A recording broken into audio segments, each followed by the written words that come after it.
Hey guys, it's Eric, owner of Farpoint Farms here in the mountains of North Carolina, and today I thought I'd share with you my spring, my spring plans. These are our new raised beds. You know, we have garden and then we have another garden, and we have a lot of like large buckets that we use to grow certain stuff in, but I decided that since I got such a deal on this lumber, this is pressure treated, which you're not technically supposed to use pressure treated when you're making raised boxes like this, but this was what's called Culled, and so instead of spending, you know, maybe $10 or $15 for one of these boxes, I spent about $3 for each of these boxes in lumber. In fact, we were joking that I probably had more in the construction screws than I did in the boxes themselves.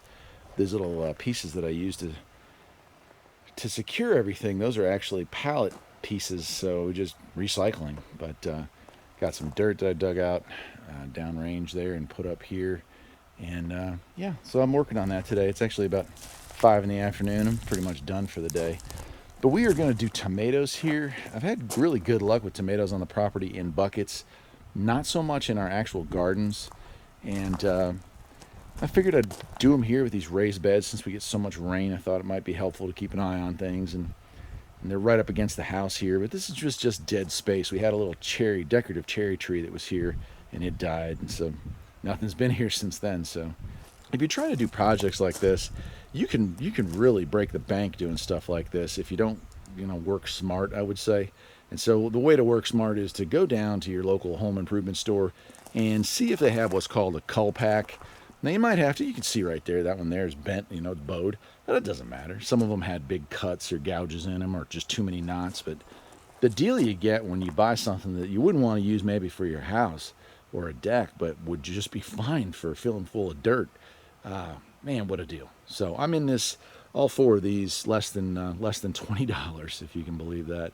So not a bad deal. Used the Kubota to fill them up today, and I got a little bit of cow manure like mulch to just mix in with that. I got to till that tomorrow and mix it all together, and that's it. So if you like this video, perhaps you will think about liking and subscribing, because there'll be a lot more like it.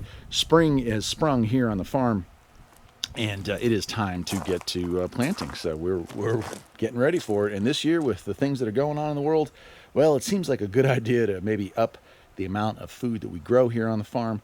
Certainly we have our animals, but this is another way to produce food for ourselves. And, you know, we try to do at least 50 to 60% of our food annually right here on the farm. Maybe this year we'll pump it up to about 75. Take care.